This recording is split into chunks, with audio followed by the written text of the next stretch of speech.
Everything you spent 20 years learning, congratulations, it's now worth 0. AI just passed the medical boards with a perfect score. Not in years, not in months, in a single session. It scored high enough on the bar exam to legally practice law in almost every state in the country. The first version of the AI flunked the CPA exam. The next version passed with an 85. This thing doesn't sleep, doesn't eat, doesn't ask for a raise, and it just made your most expensive credential obsolete. But here's the thing, there's one credential this monster will never be able to fake. And it's not in your brain, it's in your pain. AI can ace every test ever written, but it can't survive a 5 a.m. ice rink. It can't fall down 1,000 times and choose to stand back up. It can't bleed. And that thing it can't fake, that's about to become the only currency that matters. Right now, American parents are spending $40 billion a year, not on tutors, not on test prep, on their children's bodies, on ice time, on coaching, on pain. That's almost twice the revenue of the NFL, and it's accelerating. Today we decode the pain premium, why suffering is becoming the ultimate credential, why your body might be worth more than your brain, and why the system is already pricing most people out. Let me show you the blueprint. Here's the deal. For most of the last century, America ran a beautiful scam, a completely legal one. Study hard, get the credential, the market opens its doors. The GI Bill turned college into a public escalator. The college wage premium climbed for 40 straight years. The whole country shifted from calloused hands to credentialed minds. And the entire system ran on one invisible assumption nobody ever questioned. If you have the credential, you did the work. The diploma was a compression tool for trust. Employers didn't need to watch you study for 4 years. They didn't need to sit next to you at midnight in the library. They just looked at the paper and believed. That was the deal, and it worked. Until it didn't. Because here's what AI actually did to that deal. It didn't just pass tests, it broke the fundamental link between effort and output.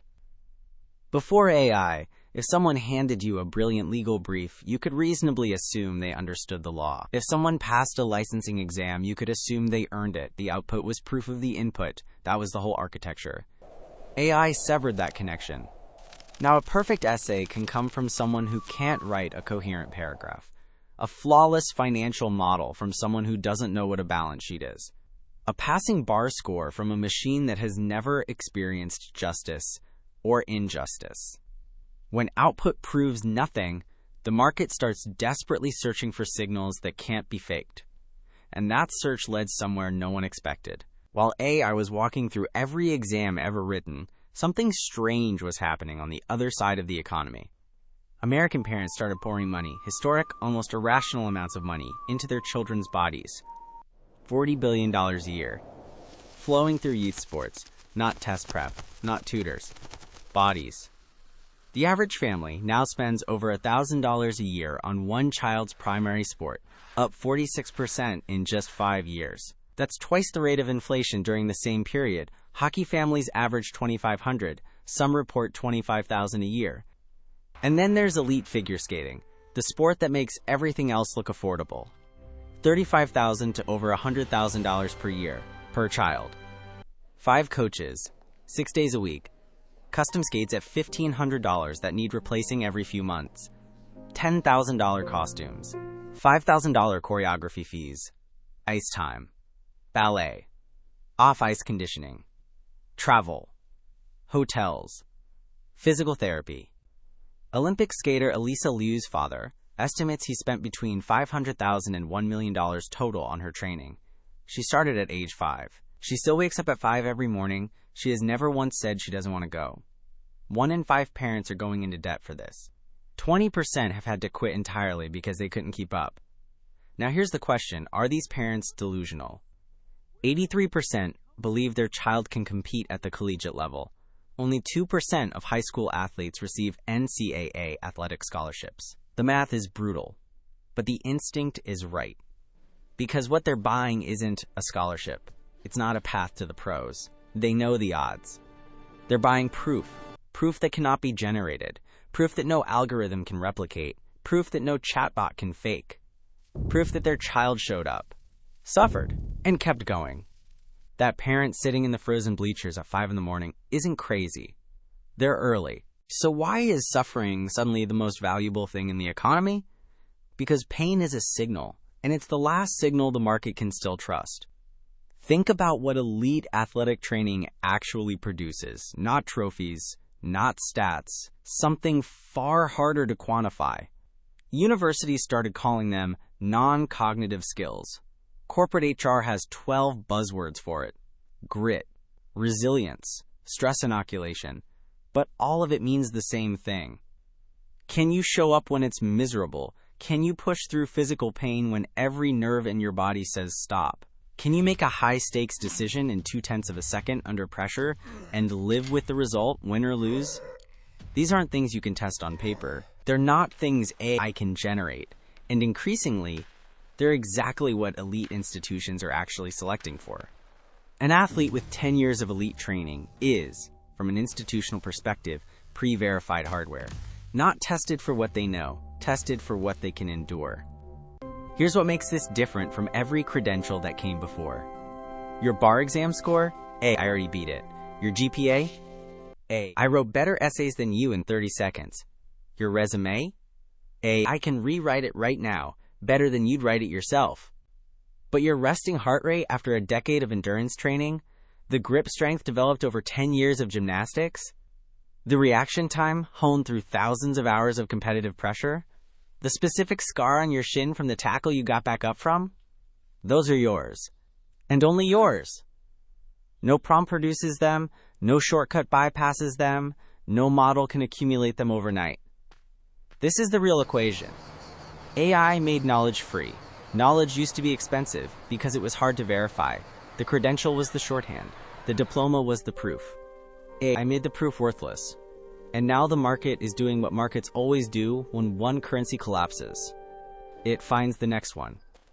And the next one turns out to be your body, specifically what your body has been through. Suffering is now the signal. And the market is pricing it accordingly. But here's the part that should make you uncomfortable. If physical proof of effort becomes the premium credential, if unfakeable experience becomes what the market values most, then access to that credential depends entirely on who can write the check. A $100,000 figure skating career isn't available to everyone. A $25,000 hockey commitment isn't available to a family earning $40,000 a year. The participation gap between wealthy and lower-income families in youth sports has widened from 13 percentage points to over 20 in just 12 years. The old system was deeply imperfect, but at least, in theory, a library card and a sharp mind could get you somewhere. A scholarship exam didn't require a six-figure equipment budget. The new system might demand something you simply cannot access without a significant checkbook. We built an economy that rewarded what you know. AI made what you know free. And now the economy is recalibrating around the one thing I can't produce. And it turns out that thing costs $40,000 a year. The pain premium is perfectly designed, just not for everyone's benefit. So what do?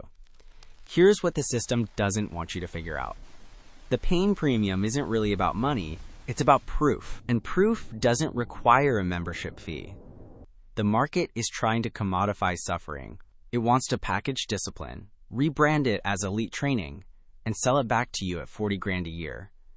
It wants you to believe that pain only counts if it's expensive. That endurance only matters if it happened at a prestigious facility with a credentialed coach watching. It doesn't. Walk when you could drive. Run in the park that doesn't charge $12 a month. Learn something with your hands that requires them to fail 100 times before they get it right. Do something uncomfortable every single day that costs you absolutely nothing. The most dangerous person in this new economy isn't the one with the biggest training budget. It's the one who builds a life that AI cannot summarize. Who accumulates experiences that no resume can capture? Who shows up when it's hard? Not because a coach is watching, but because they decided who they are. AI made knowledge free. And that's terrifying, until you realize what it actually freed you to do. Stop polishing credentials a machine can match in 11 minutes. Start building something it can never fake.